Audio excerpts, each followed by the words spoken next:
Hi guys, welcome back to the channel, or welcome to if you're new here. In today's video, I'm going to answer a question that I get all the time, and that is, what is the difference between the OPI regular, the OPI Nature Strong, and the OPI Infinite Shine? Now, let's keep in mind that these have different ingredients, so the formulations are different. The Nature Strong is their kind of, how to say this, I want to call it greenwash because it's like their green line or whatever.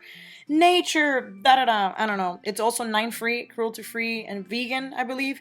Whereas the regular and the Infinite Shine are like 3 free, and they're not cruelty free, I think. I don't know exactly, but they do have differences in the chemicals that are in them and the formulations.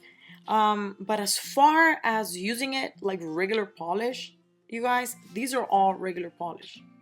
Now, the Infinite Shine is marketed as being the longer lasting line. I haven't done a wear test, so I don't really know if they're truly live up to the expectation, but that's why they're more expensive than the regular OPI. I find the regular OPI to be pretty good already, but like I said, I haven't really tested the longevity promises of Infinite Shine, so I don't know if it's true or not, but that is one of the main differences, okay? Now, when it comes to the brushes are the same in all three. So you don't get a brush difference, okay?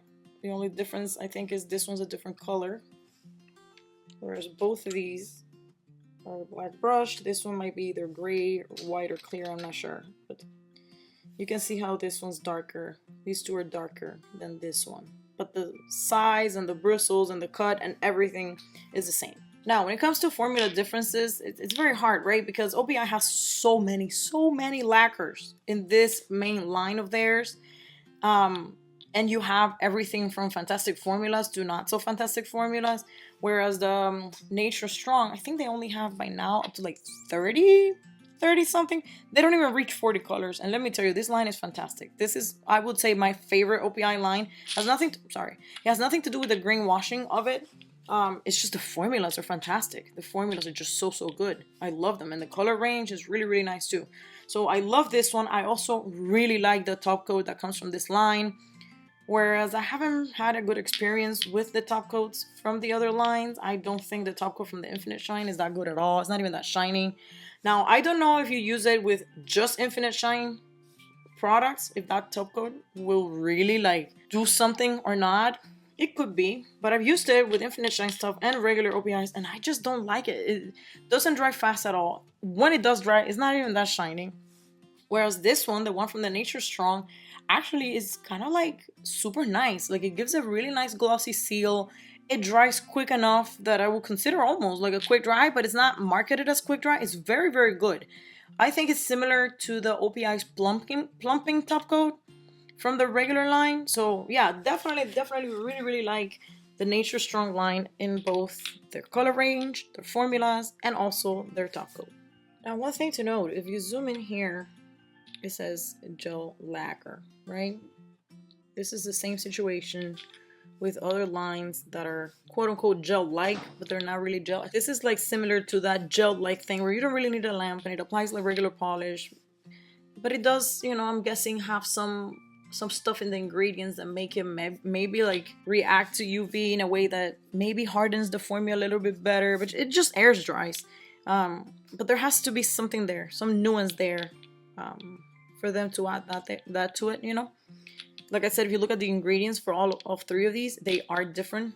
They're not the same, so there has to be something to it. But as far as consumers go, like you and I walking down the aisle, grabbing polish to buy, these three, none of them are professional, right? So you can buy any of them. I have definitely used all three of these with any base coat and any top coat I want, and it worked just fine. So I don't think you need the base coat and the top coat from each line. I'm not gonna say I don't think you need. I'm telling you, I know you don't need to.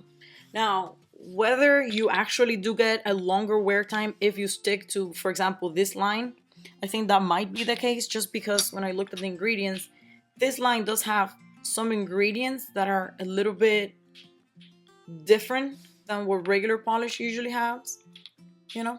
So anyways, keep that in mind. Now, another thing people ask, like, is the Infinite Shine worth the money? Well, I mean, if when you try it, you actually do get more longevity on your manicures, then I guess, you know, that will make it worth it if you care about that stuff.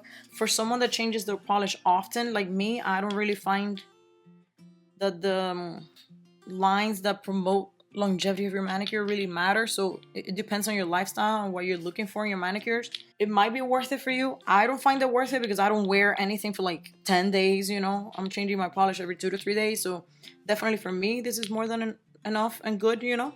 As far as formulas are concerned, it is not always the case that they're gonna be better just because they're more expensive. I will take it polish by polish. Now, another thing to keep in mind, whenever OPI does seasonal releases, like their summer collection, their winter collection, whatever, so that happens with this line, okay? OPI Nature Strong doesn't have seasonal releases like that. And then when they release the seasonal releases, usually they have the Infinite Shine Companion, they have the Gel Lacquer Companion, and the Dip Companion. But also keep in mind that some releases from Infinite Shine are not attached to the seasonal collections of OPI. So usually whenever OPI has their seasonal collections, they will provide an Infinite Shine equivalent, but it's not always the other way around. You can find certain Infinite Shine polishes where they're just an Infinite Shine. You don't have them in the regular OPI. So, I mean, when it comes to market share, usually a lot of like mainstream brands do this. You have your regular line, and then you have like your green line, and then you have your long-lasting quote-unquote gel-like line, you know. And like I said, these are different ingredients in all of them, so they are different. But as far as you're concerned as a nail polish lover, if you like any color in any of these three, I think you're gonna be okay. So that's it. I just wanted to clarify that because a lot of people see these three and they're like, what is the difference? Is this gel? Is this it? I'm like, this does have some components in their ingredients that gives you like gel vibes. The ingredients do have some stuff in there, but you don't need a lamp for them or anything like that. So you could just apply them as regular nail polish. They air dry, and that's it. If I remember anything else that I didn't include in this video, because I didn't script this, I just wanted to talk about it and just turned the camera on and just started talking. But if I remember anything, I just put it in the video description box. So anyways, thank you guys so much for clicking on my video, and I hope to catch you on the next one. Bye.